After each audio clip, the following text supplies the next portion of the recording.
Environmental science में आज हम इसके कुछ बेसिक्स टॉपिक डिस्कशन करेंगे कि भी क्या इसका मेन स्कोप है एनवायरमेंटल साइंस का। ठीक है। और कौन कौन से इसके जो इम्पोर्टेंस है हमारे एनवायरनमेंट के लिए। सो स्टार्ट करते हैं। So first of all there is a need to understand what is the mean of environment, जो हम ऑलरेडी डिस्कस कर चुके हैं। तो यहाँ पे एक बार दोबारा से डिफाइन कर देता हूँ। Environment is sum of total of all external forces which surround and affect the human life. हमारे चारों तरफ जो भी सराउंडिंग्स में जो भी चीज़ें हो रही हैं जो हमें अफेक्ट कर रही हैं, ठीक है। So that's why I am saying it is the sum of total of all external forces which surround and affect the human life directly and indirectly, that is known as environment. ठीक है।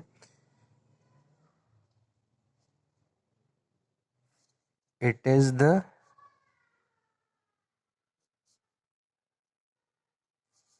sum of total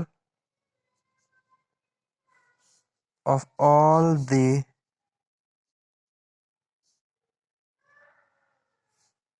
external forces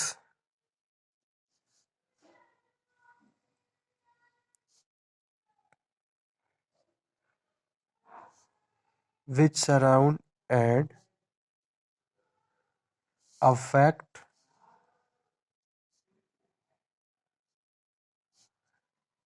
the human life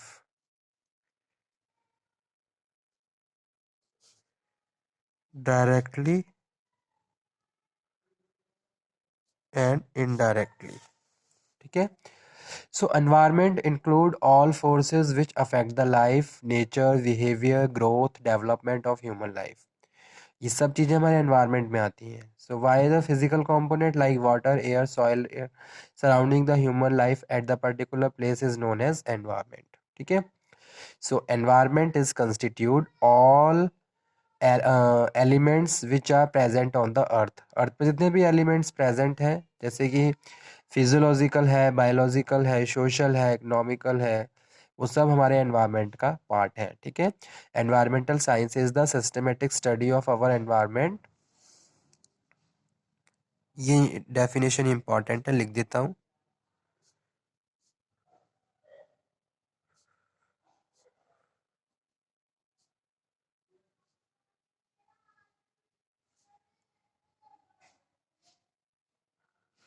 systematic study of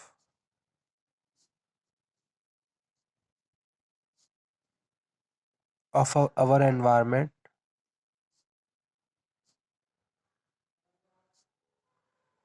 and our existence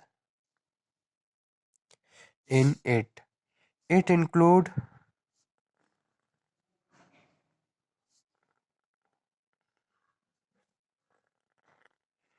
many interconnected many interconnected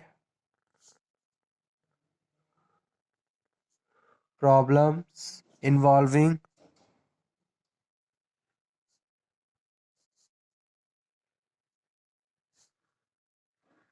human population,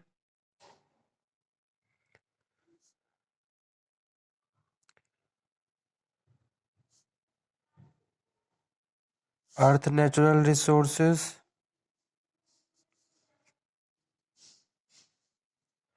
and environment issues and problems.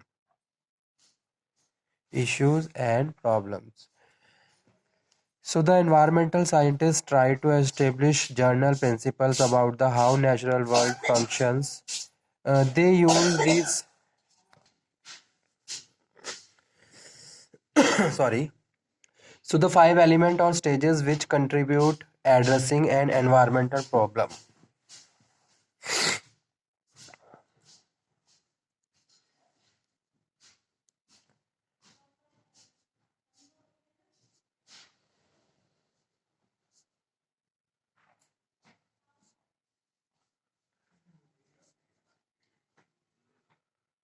Elements related to environmental problem. तो सबसे पहला जो इसमें element है वो है scientific assessment. Scientific assessment, ठीक है। So the first stage is the collection of information. Information को collect करना, the problem is defined and then data are collected.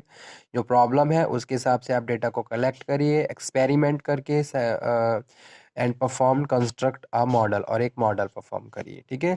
तो सबसे पहला यही होता है कि भाई अगर कोई भी प्रॉब्लम है तो उस प्रॉब्लम को समझना कि भाई एक्चुअल में प्रॉब्लम क्या है, define the problem and collecting the information related to that problem, so easily we can interpret the data and find out a better solution for that problem, ठीक है। तो साइंटिफिक असेसमेंट होना चाहिए, सबसे पहला यही है। 5 एलिमेंट और stages which contribute to addressing environmental problem. First है scientific assessment, second one is risk analysis. Risk analysis using the result of the scientific investigation, जो भी आपने अभी किया, the potential effect on the risk on one और more remediations options are calculated. तो risk analysis, risk को analyze करना। Third है public education and involvement, that is very important. Public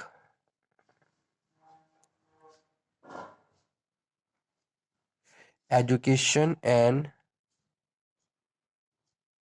involvement, ठीक है। In a democratic country like India, public awareness and the endorsement through media is essential part of the addressing environmental problems। जैसे कि आज के time में government ने भी बहुत सारे प्रोग्राम्स कंडक्ट किए हैं और बहुत सारी नॉन एनजीओज भी हैं जो एनवायरनमेंट से रिलेटेड अवेयरनेस को बढ़ा रहे हैं, ठीक है। तो पब्लिक एजुकेशंस का काम प्लस इन्वॉल्वमेंट भी होना चाहिए, क्योंकि आज के टाइम में क्या है, ह्यूमन बीइंग की जो डे टू डे प्रैक्टिसेस हैं उसका भी इफेक्ट हमारे एनवायरनमेंट पे पड़ता है। तो सबसे पहले लोगों को ही अवेयर करना है, उनको बताना है कि भी उनका जो एक इनिशिएट है वो कैसे एनवायरमेंटल प्रॉब्लम्स को दूर कर सकता है, और कोई भी प्रिवेंटिव एक्शंस लेने के लिए उनको परसुएड और मोटिवेट करना, ठीक है। उसके बाद थर्ड फोर्थ जो इम्पोर्टेंट स्टेप है वो है पॉलिटिकल एक्शन।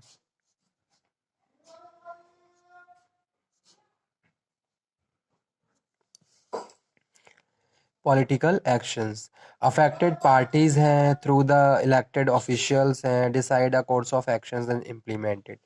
और फिर लास्ट है evaluation.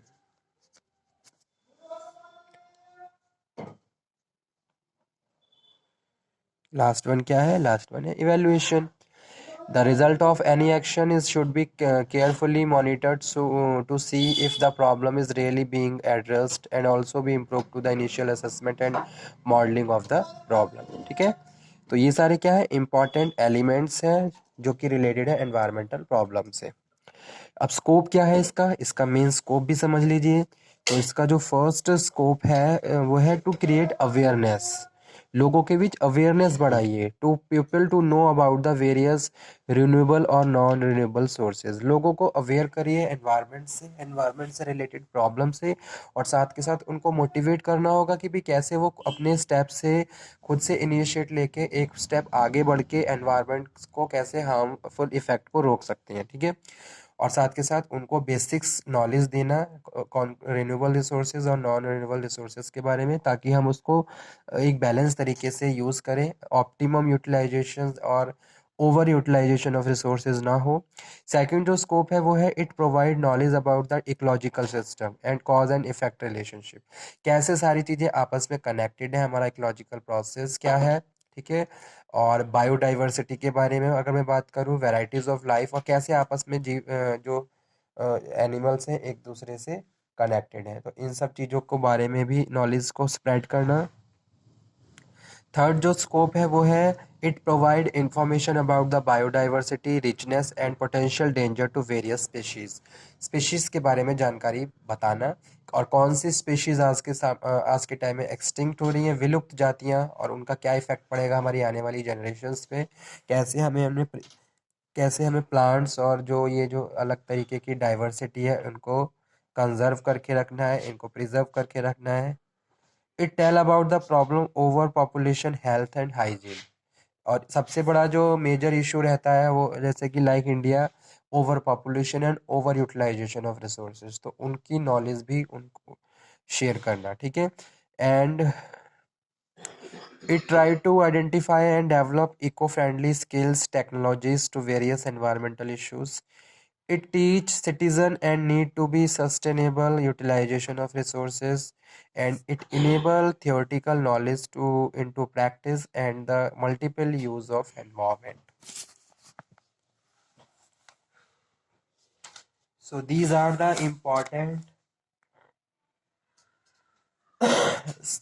scope of environmental science.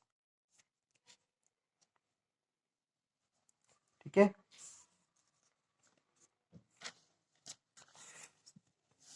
तो ये सारे स्कोप थे जो एनवायरमेंटल साइंस से रिलेटेड है कि भाई हमें कैसे लोगों की अवेयरनेस को इंक्रीज करना है. गवर्नमेंट की मैं अगर बात करूं तो आज के टाइम में गवर्नमेंट ने भी अपने हैंड पे बहुत सारे प्रोग्राम्स कंडक्ट किए हैं. बहुत सारी सेमिनार्स होती हैं, बहुत सारी कॉन्फ्रेंस होती हैं और बहुत सारे पीरियोडिकल प्रोग्राम्स होती हैं related to a particular theme, जहां हम लोगों को अवेयर करते हैं आने वाली प्रॉब्लम्स से. ठीक है.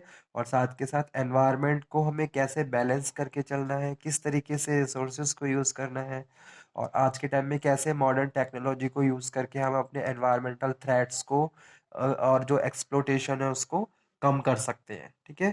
तो ये सारे इंपॉर्टेंट पॉइंट्स हैं जो कि रिलेटेड है एनवायरमेंटल साइंस और स्टडी से. तो आज का टॉपिक हमारा यही था, addressing environmental problems and the their important scope. तो okay, thank you very much. इसी टॉपिक को हम नेक्स्ट लेक्चर में कंटिन्यू करेंगे और आगे डिस्कशन करेंगे इसके मेन इम्पोर्टेंस के बारे में और इसके अलग टॉपिक्स के बारे में. ठीक है. ओके. अगर किसी भी स्टूडेंट को कोई डाउट हो, कोई क्वेरी हो, तो वो दोबारा से डिस्कशन कर सकता है. Thank you.